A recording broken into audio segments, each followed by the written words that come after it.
Hey everybody, thanks for checking out the channel today. This is Mark and I'm coming to you now from a ski trip up in Mammoth Mountain, enjoying a beautiful day. I think this is my 5th day up here. Let's take a look at the mountain from this point of view. Let's see, there it is. It's a beautiful sunny day. I don't know if you can see that, but we've got some skiers already out there. They are, let's see, up on the mountain there. There's one lift. There is the Canyon Lodge in the distance. And I think it's about 8 o'clock in the morning, 8:30, something like that. Well, I'm just taking a little bit of time off to talk to you about something that I've recently done. I sold my Corvette. Now, if you look at my prior videos, you'll see me talking with great enthusiasm for my 2017 Grand Sport Corvette. 2017. So it was an absolutely fantastic car. The problem is that one thing, everybody seems to have an opinion about it. And I would say that of the opinions, maybe 40% of people's opinions was that they were against it. So people wanted to race me. They were thinking I was going through some midlife crisis. They think, what are you trying to impress me? What's going on here? They just assume that there's something negative.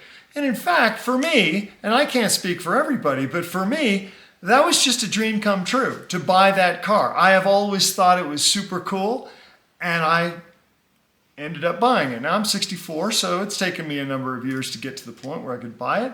But as it turns out, owning that car is not like owning a Camry. The car screams to be driven the way it was built to be driven. And that means if you're on surface streets driving around the city, you're just about all the time breaking the law. So it goes like 70 miles an hour in first gear. It's a seven-speed manual.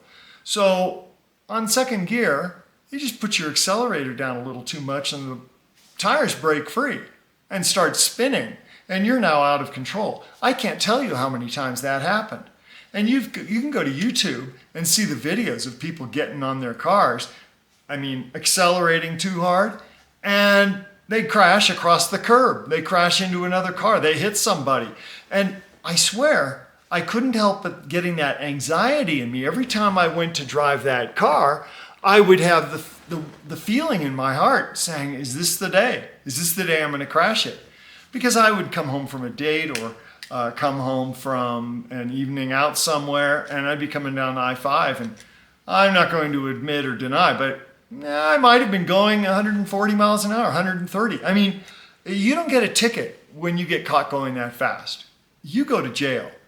And I'm like, my luck is going to run out one day. So for me, I just found myself consistently breaking the law with that car.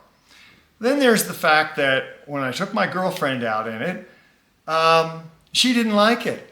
And she says, you're driving it too fast. You're scaring me. I'm worried, blah, blah, blah. It's like, so she always wanted me to put it into touring mode. She called it grandpa mode. The Corvette's not designed to be driven in eco mode or touring mode. It's a sports car. For me, the car was too much. I had a buddy who races Porsches, and he said, I'll teach you how to drive that car, Mark. It'll be great.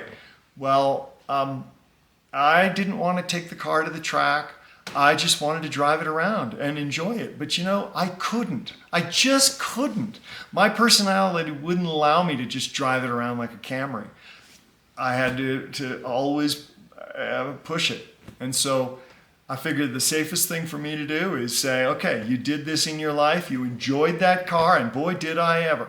It's a fantastic car. What's amazing to me is that a person with just some money can go down to a store and buy what's effectively a hypercar, a tremendous performance vehicle, and no extra license required, nothing special.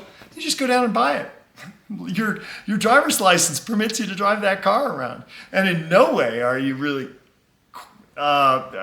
safely able to drive it because it's so powerful. It's hard to explain. Anyhow, so I cut my time short in the Corvette and sold it. So some of you will say, well, that was a mistake. You shouldn't have done it. But, you know, the responses to that car were not entirely positive. I had people come up to me, why do you have this car and I don't? You know, let's race. Like you walk up to a person and go, let me do an arm wrestle with you. It's silly, but people did it continuously. So here's a funny story too. I don't know if it's relevant, but I posted to Nextdoor, which is a local posting forum. Here's the situation. My girlfriend doesn't like my Corvette. Well, she didn't. I would drive it around too fast for her. She didn't like that. And I said, what should I do? Should I get rid of the girlfriend? Should I get rid of the car? Should I buy the Mercedes or Lexus that she wanted me to drive around her? And 87% said, drop the girlfriend. Well, that took care of itself. So no girlfriend, no Corvette. And I drive my company van around that is zero stress. I'm virtually invisible to the population, and it's the opposite of the driving the Corvette experience. So I enjoyed my Corvette. I owned it.